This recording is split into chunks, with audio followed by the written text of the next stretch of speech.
noite. Me chamo Ruth Volney e estamos aqui para mais um episódio do podcast Empoderada.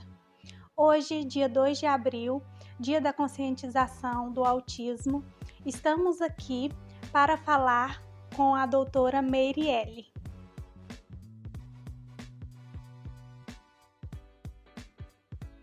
A doutora Meirielle, ela é especialista em neuropsicologia, faz avaliação neuropsicológica e auxilia no diagnóstico de autismo, como outros transtornos também.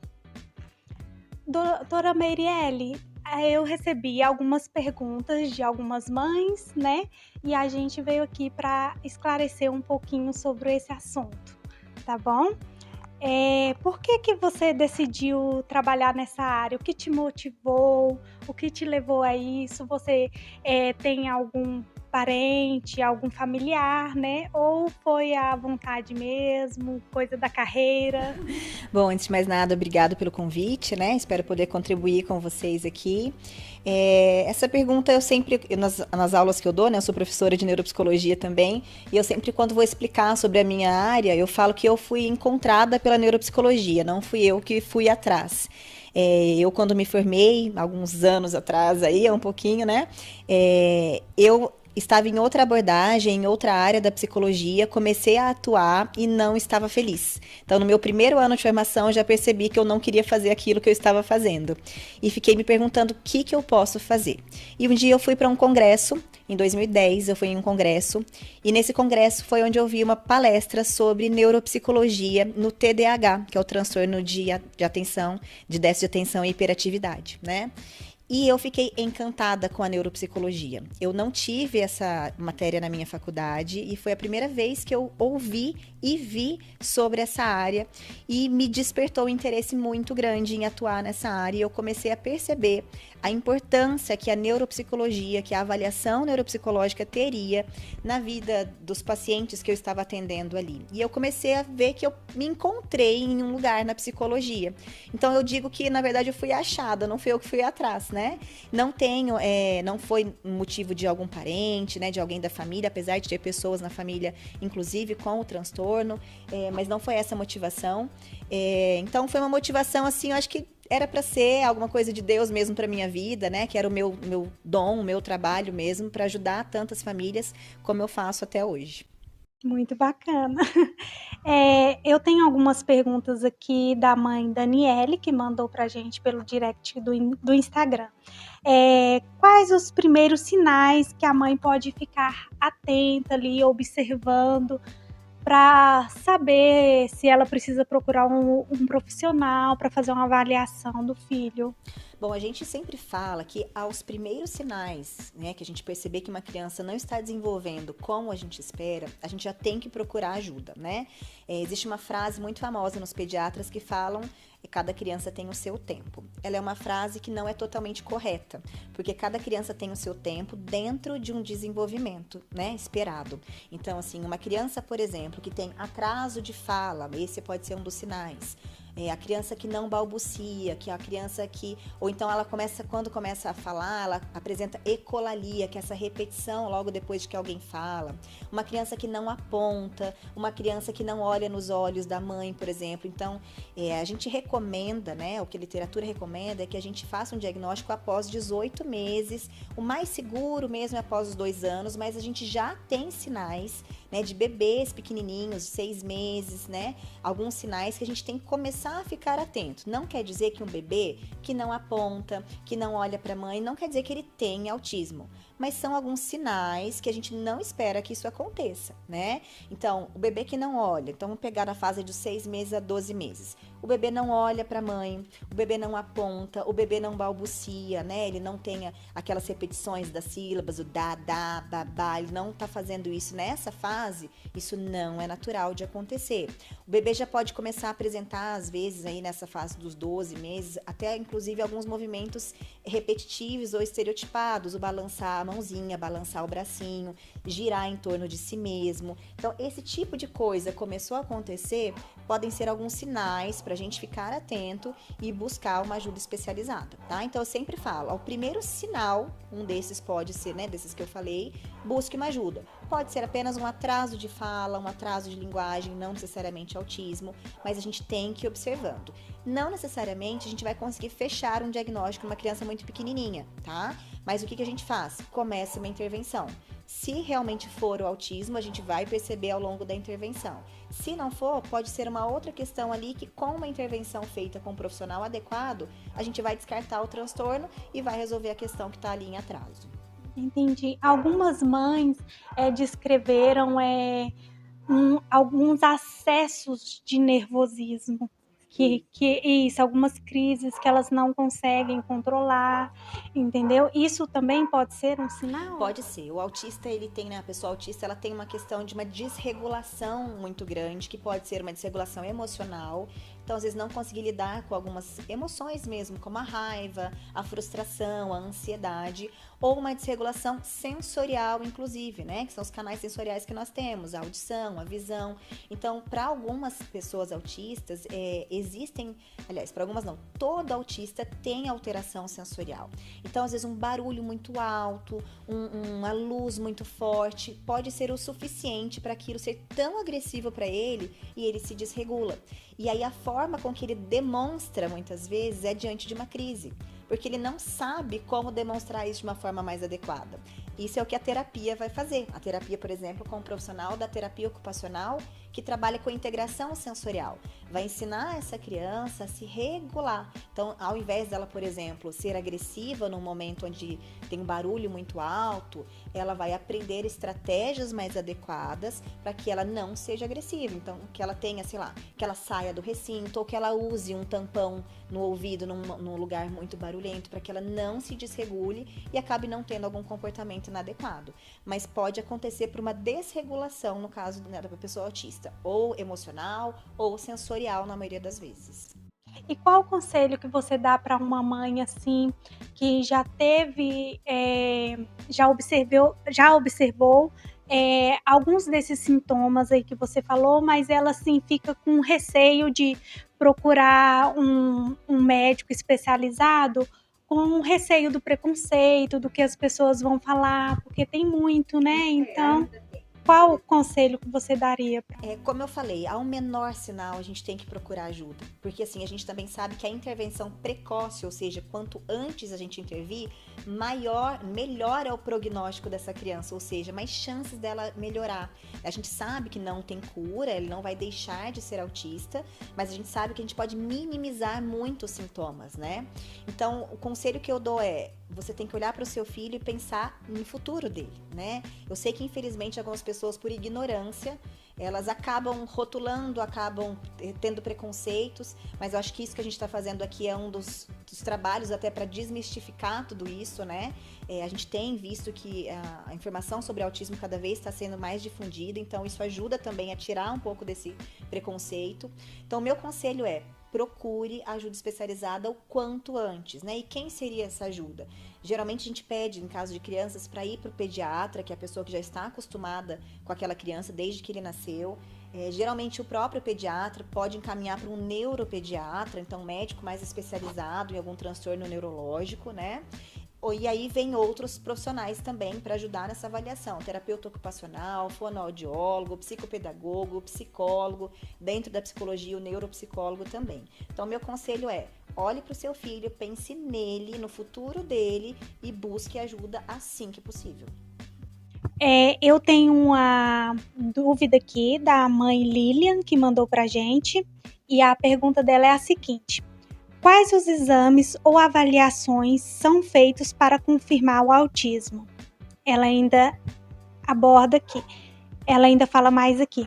Tenho medo de um diagnóstico baseado apenas em observação. Quero saber se há testes mais concretos. Certo. Bom, a gente fala que o transtorno do espectro autista, assim como vários outros transtornos do desenvolvimento, o diagnóstico é clínico. O que significa isso? Se o paciente preenche alguns critérios clínicos, ou seja, observáveis, a gente já pode fechar esse diagnóstico. Então, eu recebo muitos pais querendo fazer uma avaliação, porque falam, passei meu filho num pediatra ou no neuropediatra, e em uma sessão, em uma consulta de 30 minutos, ele falou que meu filho é autista. Fez algumas perguntas e falou que ele é autista. Isso tá errado? Não. Sim e não. Porque o médico pode fechar um diagnóstico assim? Pode, porque o diagnóstico é clínico, ou seja, ele vai observar alguns sinais e sintomas, e se esses sinais e sintomas se enquadrarem naqueles sintomas do transtorno do espectro autista, ele pode concluir que aquela criança tem o transtorno. Porém, por que eu falei sim e não? Tem que tomar muito cuidado, porque muitas variáveis precisam ser avaliadas. Não é porque uma criança, por exemplo, enfileira carrinhos, coloca em ordem os carrinhos, que ela tem autismo. Não é porque uma criança gosta sempre de vestir uma mesma roupa que ela tem autismo. Então, isso não é critério diagnóstico, ou seja, isso não são as coisas que estão nos manuais diagnósticos que falam que é autismo. A gente tem que investigar a história de vida dessa criança, porque uma criança ela pode ter alguns comportamentos autísticos, vamos dizer assim, e não ser autista. Ela pode ter, por exemplo, uma seletividade alimentar, né, que muitos autistas têm, e não necessariamente ser autista. Então tem que investigar por que está acontecendo esse comportamento. Por que ele não consegue comer tal alimento, por que ele se incomoda com a etiqueta de roupa, né? Por que aquela criança, por exemplo, não está verbalizando ali na escola, ela está se excluindo. Eu já tive pacientes, crianças, que chegaram aqui com diagnóstico de autismo, e quando eu fui avaliar, não era autismo. Era uma ansiedade social, ele tinha medo de conversar com outras crianças, com isso se isolava no recreio. E toda a escola achando que ele era um autista, por isso ele não interage, porque ele tem dificuldade de interação social. Por que ele tem essa dificuldade? Então, quando eu falo que fazer um diagnóstico, qualquer profissional, em uma consulta de 30 minutos, uma hora, é certo ou não? Porque é certo porque ele pode, mas desde que ele tenha avaliado muito bem. Acho que dificilmente numa consulta de meia hora é possível a gente fazer uma avaliação muito boa, né? Então, assim, o que eu recomendo? Que busque, sim, um neuropediatra ou seu pediatra, né, de confiança, faça avaliações na parte fisiológica, física daquela criança, não tem uma alteração visual, não tem uma alteração auditiva. Às vezes, eu falo com ele, mas ele nem me responde. Às vezes a criança tem uma perda auditiva, a gente não sabe, né? Então, uma questão fisiológica acontecendo. Então, faça todos os exames. A recomendação é também que, se possível, faça uma avaliação neuropsicológica, que é o que eu faço. Precisa fazer um teste e uma avaliação neuropsicológica para diagnosticar autismo? Não precisa, tá? Isso não é uma regra, não tem que fazer. Mas por que é recomendável? Justamente porque é uma avaliação muito precisa, é uma avaliação longa, né? A gente gasta às vezes 2 meses fazendo uma avaliação, onde a gente vai investigar toda a parte cognitiva, emocional dessa criança. A gente vai contar com outros tipos de avaliações também que vão contribuir, avaliação de fonoaudiólogo, de terapeuta ocupacional, para a gente conseguir cercar essa criança de todas as áreas do desenvolvimento dela. E aí sim a gente fala, olha, realmente a gente avaliou muito bem, a gente viu essa criança na escola, a gente viu essa criança em casa, a gente viu essa criança no consultório, a parte intelectual dela tá assim ou tá assado, a gente conseguiu tirar todas as dúvidas, realmente é isso. Ou, inclusive, para falar, não é autismo. Então, o que é? Se não é autismo, por que minha criança está isolada? Por que minha criança não se comunica bem com outra criança, né? Então, eu falo que a avaliação neuropsicológica não é para dar diagnósticos, também, mas muitas vezes é para explicar o porquê não é aquele diagnóstico, o que é que está acontecendo com aquela criança. Então, assim, a resposta é, não existe um teste específico para falar que aquela criança tem autismo ou não. Pode ser feito sim, só por observação e critérios clínicos, desde que seja feito com muito cuidado. Se fosse o meu filho, né, hoje em dia eu tenho uma filha, então eu posso falar assim, o que eu recomendaria fazer? Passe em um bom neuropediatra, faça uma avaliação neuropsicológica. E aí, depois, se for necessário, outras avaliações complementares, como fonoaudiologia, terapia ocupacional, entre outros aí. E uma mãe que não tem uma condição financeira razoável, ela consegue todos esses profissionais? mais pela rede pública, pelo SUS? Infelizmente, isso é uma realidade, né, que é da grande maioria que a gente tem da população, né, tanto na nossa cidade quanto do Brasil inteiro. São serviços caros, né, não são serviços baratos, e não é só um profissional, então eu estou citando aqui vários profissionais. O neuropediatra em si já é muito caro, a avaliação neuropsicológica também não é um valor acessível para todo mundo.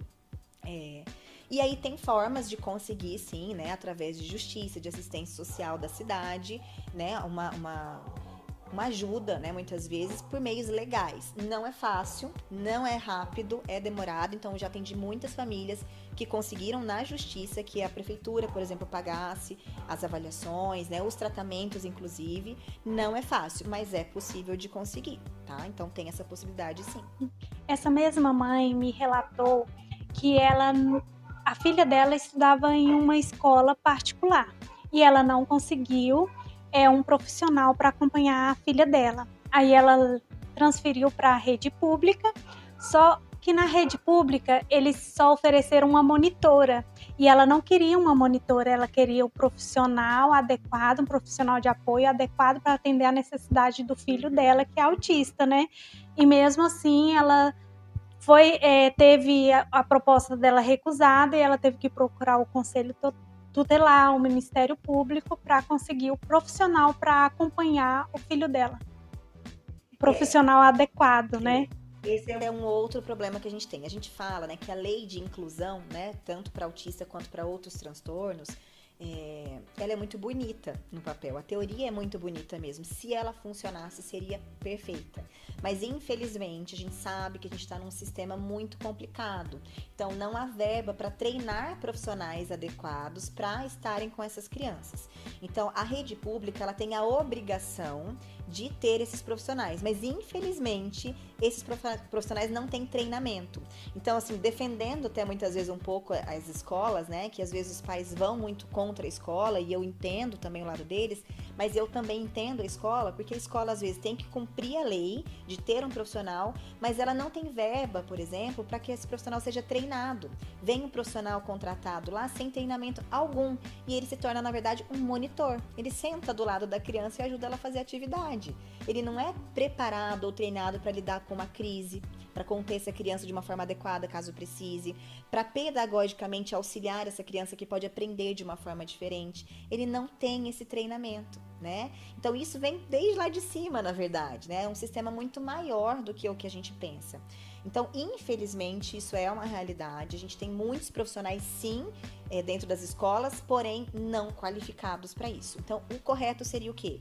Preparar esses profissionais, treinar esses profissionais e aí sim colocar dentro da sala de aula para que essas crianças consigam de fato ser incluídas. Porque estar ali na sala não quer dizer que elas estão sendo incluídas, né? Elas têm que estar lá com atividades adaptadas, aprendendo da forma que as outras crianças aprendem, ou de forma diferente, mas um conteúdo parecido, fazendo parte, não colocar ela numa salinha diferente porque ela tem uma dificuldade. Cadê a inclusão? Isso não é inclusão, isso é exclusão, né? Então, a realidade ela é muito diferente da teoria. Eu já dei algumas palestras em alguns centros municipais, algumas escolas municipais, treinando alguns professores, onde as prefeituras pagavam de conta própria, sem depender do Estado, o treinamento para alguns professores se prepararem. E nesses treinamentos eu vejo o despreparo que esses professores que já são monitores ou assistentes ali terapêuticos têm. Então, realmente é uma falha do sistema mesmo, infelizmente, que acontece, né? É uma pena. O ideal é que quem queira trabalhar nessa área tente se capacitar de uma forma, inclusive, até particular, para que possa auxiliar as crianças, né? E, doutora Meirelle, no Brasil, somos há cerca de quase 11 milhões de mães só, né? E uma mãe que não tem uma rede de apoio, né? Porque geralmente uma mãe solo, ela não tem uma rede de apoio. E a criança que é autista, ela precisa de um tratamento especializado, de um tratamento diferente de outra criança.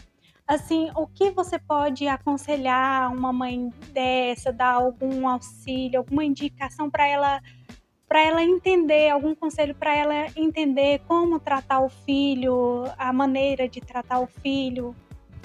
A grande pergunta que a gente faz é quem cuida de quem cuida, né? Então, assim, não tem quem cuide de quem cuida. Então, nós sabemos que as mães de crianças atípicas, tanto autistas quanto outros transtornos, sofrem muito. Porque elas são muito julgadas muitas vezes, né? Então, assim, nossa, imagina fazer isso. Só que ela tem as emoções à flor da pele como qualquer outra mãe.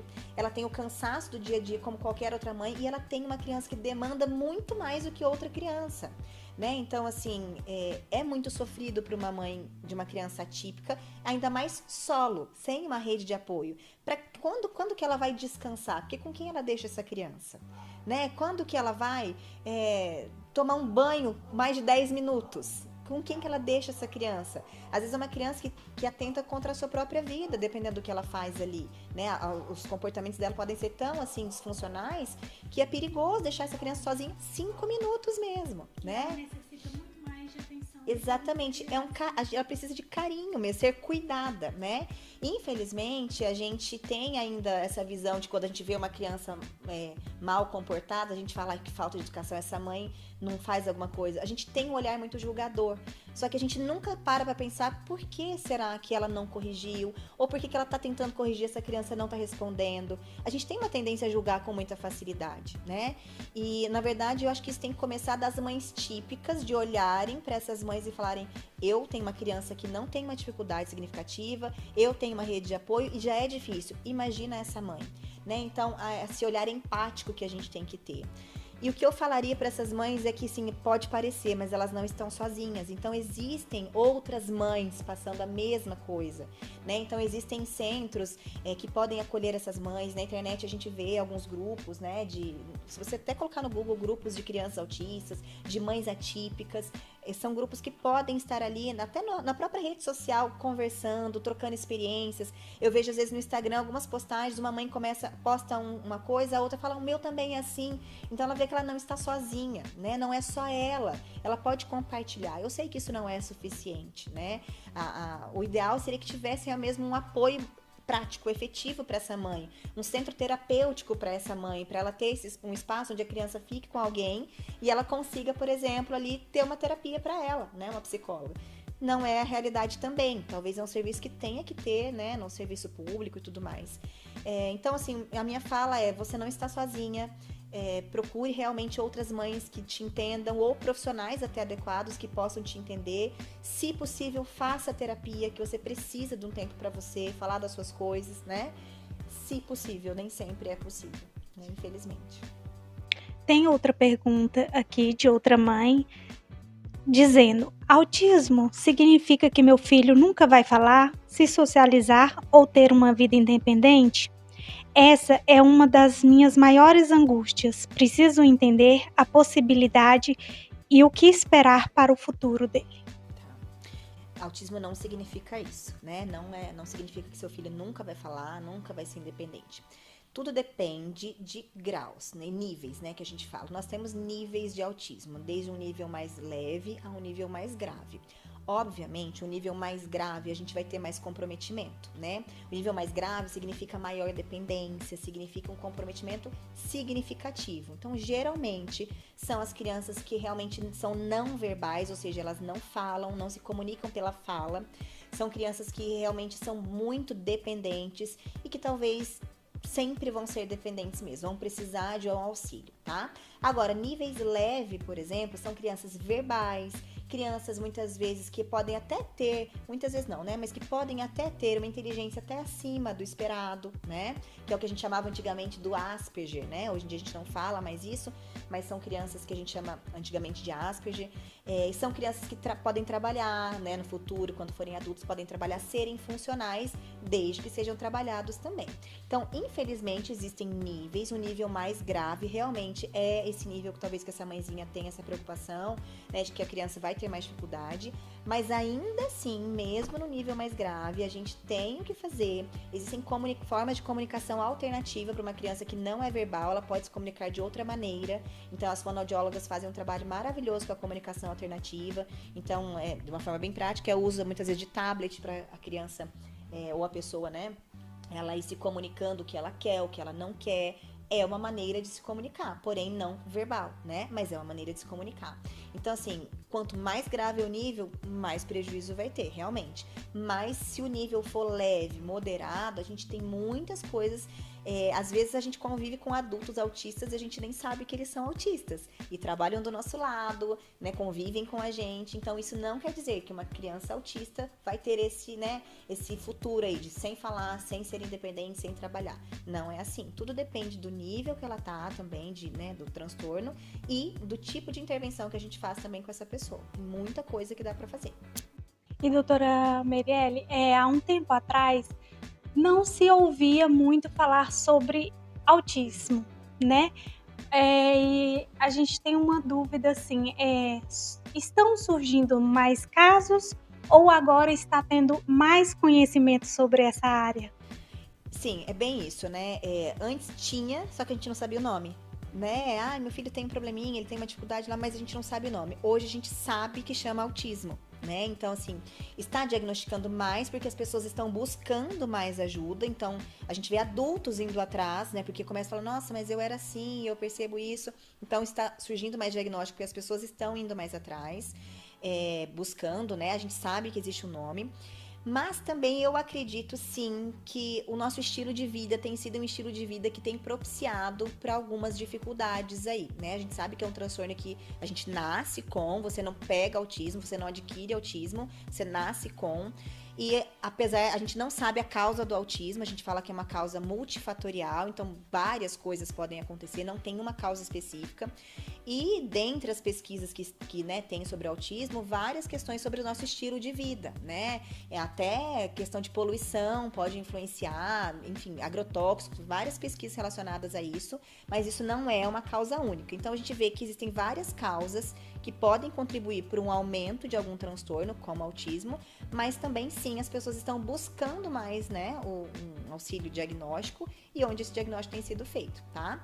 E também a gente tem muito caso de diagnóstico errado, muito caso de diagnóstico errado, né? Então, assim, parece que virou moda as pessoas darem diagnóstico de autismo e não é bem assim que funciona. Então, tem essa questão também. Muitas pessoas sendo diagnosticadas de um transtorno que elas não têm, por isso tem que tomar cuidado na avaliação. E também tem um certo auxílio do governo para criança autista. Você indica a mãe a procurar esse auxílio?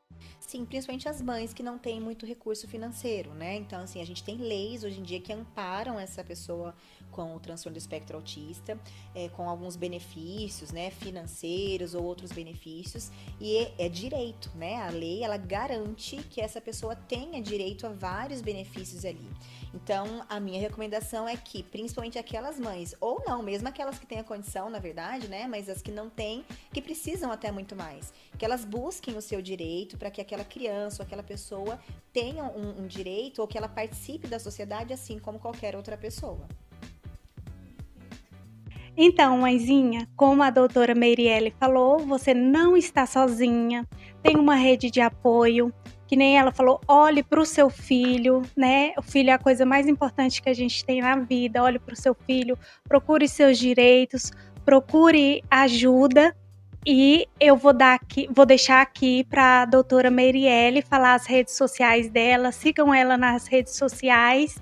O meu também é o Instagram ruthvolney.oficial. Lá tem um link na bio para vocês acessarem o conteúdo que a gente gravou aqui hoje, que é bom que vai esclarecer e ajudar um pouquinho cada uma de vocês.